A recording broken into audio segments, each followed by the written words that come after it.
একটা ভিডিওতে 13 বার কারেকশন, তাও আবার প্রতিবার ভিন্ন ভিন্ন কারেকশন। ভাবতে পারেন এই সিচুয়েশনটা ছিল আমাদের প্যানেলে 3 সপ্তাহ আগে। এই ক্লায়েন্টকে আমার সামলাইতে গিয়া আমার পুরো টিম ক্লান্ত হয়ে গেছে। ওনাকে মিটিংয়ে আনে বোঝানোর চেষ্টা করা হয়েছে যে ভাই আপনি প্রিমিয়াম প্যাকেজটা নিছেন আমাদের, অ্যান্ড এই প্যাকেজে আমরা 3 বার কারেকশন করি, আপনি 3 বার কারেকশন দেওয়ার পর এটাই, এরপর আমরা আর কারেকশন করবো না। বাট ওনার কথা হয়েছে না, আমার ভিডিও আপনারা এডিট করে দিবেন, এডিট করে দিতেই হবে।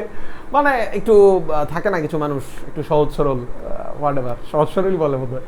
তো দেন আমি টিমকে বলি যে না, উনি যেহেতু চাচ্ছে তাহলে করে দাও। তো ওই প্রজেক্ট করতে যায় লিটারালি আমাদের একদিনে যে প্রজেক্ট করার কথা আমাদের 4 দিন চলে গেছে ওই প্রজেক্ট করতে। দেন আমাকে আমার টিম আস্ক করছিল যে ভাই আপনি কেন এটা করতে বলছেন, এটা তো আমাদের মানে স্পষ্ট যে এটা লস হইতেছে। তো আমার উত্তরটা ছিল অনেকটা এরকম, দেখো যদি তোমরা হ্যাপি ক্লায়েন্ট বানাইতে পারো, আমরা মার্কেটিং অথবা এই সমস্ত জিনিস, এই যে আমি কন্টেন্ট করতেছি, এগুলো কিন্তু আমাদের একটা টাইম যায়, এফোর্ট যায়, চিন্তা করতে হয়। এই জিনিসগুলা আমাদের জন্য যেরকম সেল আনে, আমাদের জন্য যেমন ক্লায়েন্ট আনে, এই যে একটা ক্লায়েন্টকে আপনি হ্যাপি ক্লায়েন্ট বানাইতেছেন, এটা কিন্তু আপনার দিন শেষে সবচেয়ে ইফেক্টিভ ক্লায়েন্ট আসার চ্যানেল। কারণ আমি যতই একটা মানুষকে বলি আমি ভালো সার্ভিস দিব, এটা দিব, ওইটা দিব, এইটার চেয়ে মানুষ বেশি বিশ্বাস করবে যখন আমার কোনো ক্লায়েন্ট আরেকজন ক্লায়েন্টকে ওটা রেফার করবে বা আরেকজন লিডকে রেফার করবে যে হ্যাঁ সাইদ ফাদের সার্ভিস নিতে পারেন, ওটা ভালো।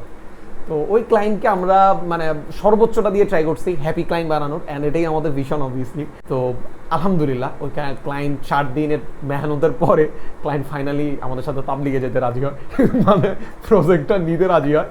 সো 3 দিনের মেহনত কাজে লাগছে। অ্যান্ড ইভেন উনি আমাদেরকে খুব সুন্দর করে একটা রিভিউ দিছে যে অসংখ্য ধন্যবাদ আপনাদেরকে আমার প্রবলেমগুলো বুঝে বুঝে এডিট করার জন্য। ওকে ফাইন বলছে, মাফটাফও চাইছে যে আপনাদের অনেক কষ্ট দিছি, খুব সুন্দর দৃষ্টি দেখেন। আর ওভারঅল এগুলো তো হয়েছেই। দেন ক্লায়েন্ট আমাদেরকে কিছু ক্লায়েন্ট রেফারও করে যে আপনার ভিজুয়াল সেন্টার, ওরা ভিডিও এডিটিং সার্ভিস দেয়, ভালো সার্ভিস দেয়, নিতে পারেন।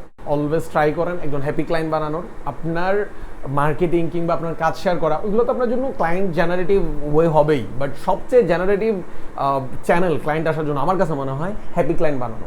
আপনার ক্লায়েন্ট আরও অনেকজনকে আপনার সার্ভিস নেওয়ার জন্য রেফার করবে। সো এই তো, এবারটা খেয়াল রাখেন। Best of luck.